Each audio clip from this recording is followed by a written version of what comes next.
Okay, last class तक हम लोग समझ गए थे कि डुअल मॉडल क्या होता है ना।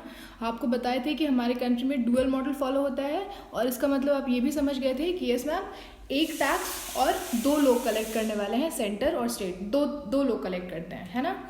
तो फिर लास्ट टाइम हम आपको बताए थे लेजिस्लेटिव फ्रेमवर्क हम आपको पढ़ा रहे थे कि हाँ, CGST एक्ट आप पढ़ लिए। CGST एक्ट 2017 होता है, एक हम लोग को पढ़ना है SGST एक्ट 2017। फिर हम आपको बता रहे थे यूनियन टेरिटरी के बारे में, बताते बताते क्लास कल का स्टॉप हो गया था। तो देखिए यूनियन टेरिटरीज, देखिए हमारे कंट्री में जैसे कि यूनियन टेरिटरीज है अभी 7 यूनियन टेरिटरीज में से 2 ऐसा यूनियन टेरिटरी हम आपको कल ही बताए थे कि जिसमें स्टेट लेजिस्लेचर है ना। तो वो है दिल्ली और पुडुचेरी। तो उस दोनों यूनियन टेरिटरीज में अभी SGST अप्लाई होता है, स्टेट एक्ट अप्लाई होता है, ठीक है, क्योंकि वहाँ स्टेट लेजिस्लेचर है। तो बच गया बाकी 5। अब उन 5 में क्या होता है, उन 5 यूनियन टेरिटरीज में क्या होता है कि टैक्स का अमाउंट, GST का अमाउंट 18% सपोज 2 लोग में वहाँ पे भी डिवाइड होता है, एक सेंटर, दूसरा वो पर्टिकुलर यूनियन टेरिटरी, है ना। तो उसका अगर उस जगह का आप बिल देखेंगे ना, तो वहाँ पे लिखा रहेगा कि ये CGST 9% और UTGST 9%। तो 18% GST 2 लोग में शेयर हुआ, सेंटर और यूनियन टेरिटरी, है ना। तो जैसे अंडमान एंड निकोबार में गुड्स सेल हो रहा है या सप्लाई हो रहा है, तो वहाँ पे 18% का डिवीजन ऐसे होगा, स्टेट ये यूनियन टेरिटरी आधा और सेंटर आधा ले जाएगी, ठीक है, समझ गए आप इतना। तो इसके लिए अलग से एक्ट है, यूनियन टेरिटरीज पे अलग एक्ट अप्लाई होता है जिसका नाम है UTGST एक्ट 2017। तो 3 act, CGST act 2017, SGST act 2017 और UTGST एक्ट 2017, ठीक है। अब हम लोग आते हैं IGST पे। देखिए आपको पता है ना कि जैसे अभी झारखंड है ये स्टेट ना, तो ऐसा थोड़ी है कि सप्लाई सिर्फ झारखंड में रह जाएगा। झारखंड से बिहार सप्लाई जाता है, झारखंड से महाराष्ट्र सप्लाई जाता है। तो मान लीजिए कि अगर आपका जो गुड्स का सप्लाई है वो झारखंड से निकल के बिहार में गया, ठीक है, तो इस केस में क्या हुआ ना कि झारखंड गवर्नमेंट लड़ी, बोली कि नहीं नहीं हमारा गुड्स है, हमारा, तो हम अब इसमें रेवेन्यू हम लेके जाएंगे, इस पे जो टैक्स का रेवेन्यू है वो मेरा हुआ। और बिहार गवर्नमेंट बोली कि उससे फर्क नहीं पड़ता है, यहाँ कंज्यूम हो रहा है, यहाँ पे गुड्स आया है, यहाँ कंज्यूम हो रहा है, यहाँ यूटिलिटी है इसका, तो इस गुड्स पे जो टैक्स का अमाउंट है वो हमारा है, हम रखेंगे।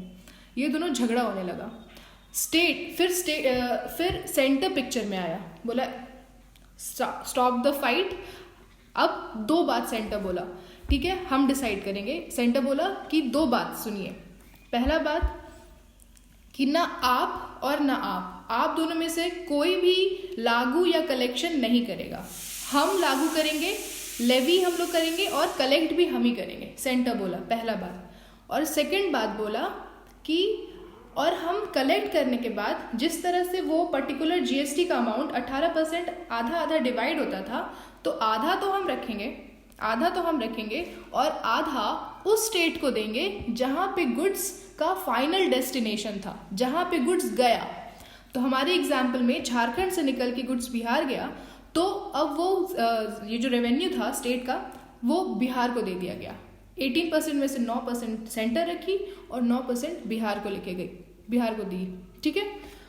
तो ये 2 बात सेंटर बोली इस केस में। पहला बात हम लोग सीखे कि एक स्टेट से जब दूसरे स्टेट सप्लाई होता है तो उसको इंटर स्टेट बोलते हैं, INTER, इंटर स्टेट, ओके, एक स्टेट से दूसरे स्टेट सप्लाई होना।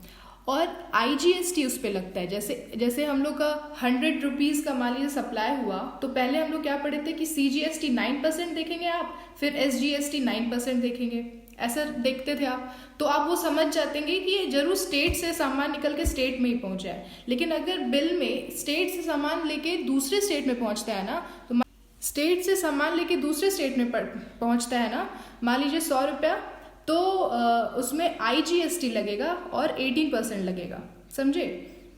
उसमें CGST और SGST का क्लासिफिकेशन नहीं दिखेगा, उसमें सिर्फ IGST दिखेगा।